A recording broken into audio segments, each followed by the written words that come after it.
Disturbing new details about how the alleged medical center serial rapist carried out the crimes. 18-year-old Anton Harris graduated from Marshall High School earlier this week, now appearing in this mugshot taken after his arrest yesterday. He's accused of raping 4 women, robbing at least 3, and trying to assault others.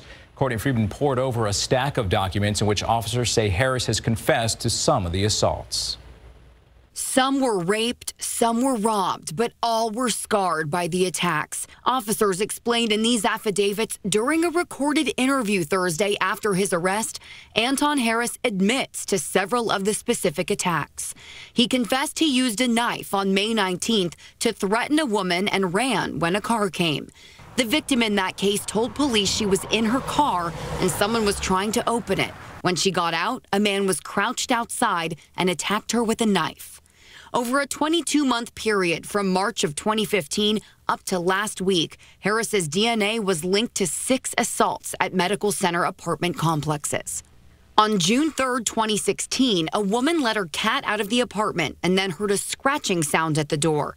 When she opened it, a man was crouched outside and forced his way in with a knife. He stole cash from her and then raped her. December 22nd, 2016, a woman heard a series of knocks at her door. She didn't see anyone through the peephole, but eventually opened the door.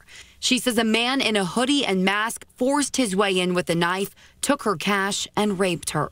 A similar story just a month later on January 15th. A woman heading into her apartment turned to find a man pointing a gun at her. She was robbed and raped as well.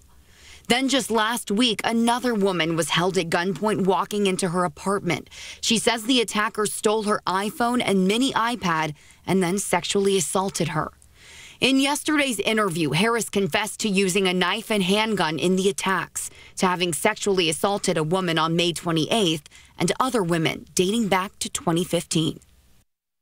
Police Chief William McManus said Harris was a person of interest before his DNA was linked to these victims. Yesterday, the lab was able to confirm the DNA from a cup and straw Harris drank from at school matched the DNA from 6 of the crime scenes. People in the medical center have been living in fear for almost 2 years now, and tonight they're relieved an arrest has been made. So glad they caught him because it was very scary, especially for single people. Good. I'm glad they did because everybody was worried. McManus expects more charges could be filed later and more victims could come forward. Now, to see the details from all of these incidents in this very long case, head to ksat.com and click on this story. We have it all laid out for you in a timeline. Charles.